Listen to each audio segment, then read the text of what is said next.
Alright, Assalamualaikum warahmatullahi wabarakatuh. Good afternoon, ma'am, and all of the participants, all of my friends.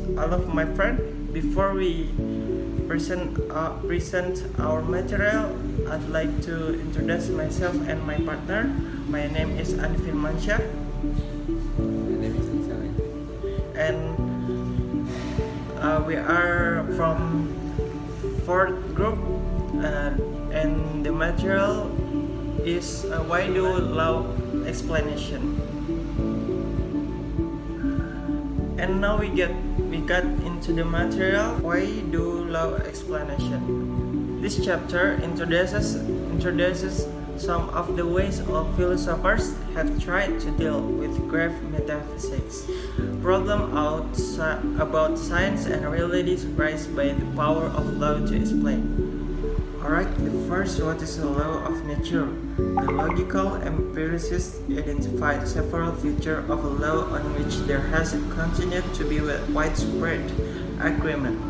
Laws are universal statements of the form all as are ds, or whenever an event of type C occurs, an event of type E occurs, or again if an event E happens, then invariably an event F occurs. For example, all pure samples of iron are conductors of electric currents at standard temperatures and pressure, or whenever an electric current is applied. Second is counterfactuals and causation. Chapter 3 of causal sequences versus coincidences. Presumably, a causal sequence is one in which the effect is brought about by the cause produced by it, made to happen by the cause's occurrence, necessitated by it.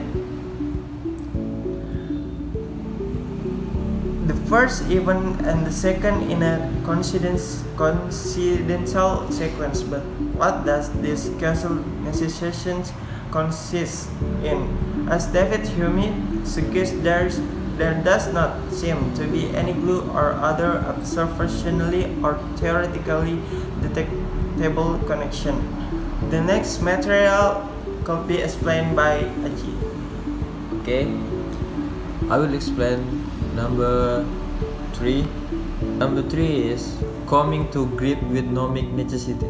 Penjelasan ilmiah menyimpulkan hal yang ingin dijelaskan dari hukum alam ditambah beberapa kondisi awal.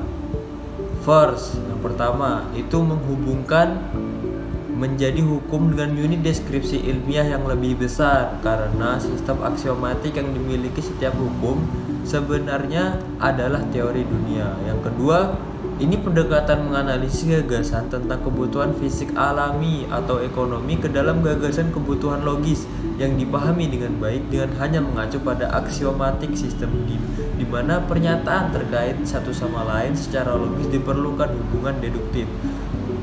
Yang ketiga, secara metafisik sederhana, tidak menghipotesiskan beberapa lem yang tidak terdeteksi secara empiris yang menyatukan yang terhubung secara sah peristiwa, tetapi tidak hadir dari urutan peristiwa yang hanya kebetulan.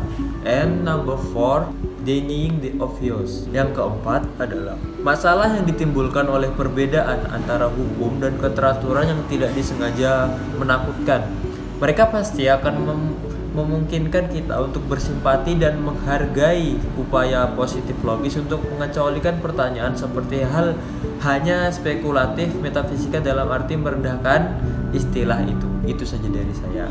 Baik, itulah materi dari kami, dan mohon maaf atas segala kekurangan kami, dan mohon maaf jika ada pengucapan atau kesalahan dari materi kami, dan cukup sekian. Wassalamualaikum warahmatullahi wabarakatuh. Waalaikumsalam.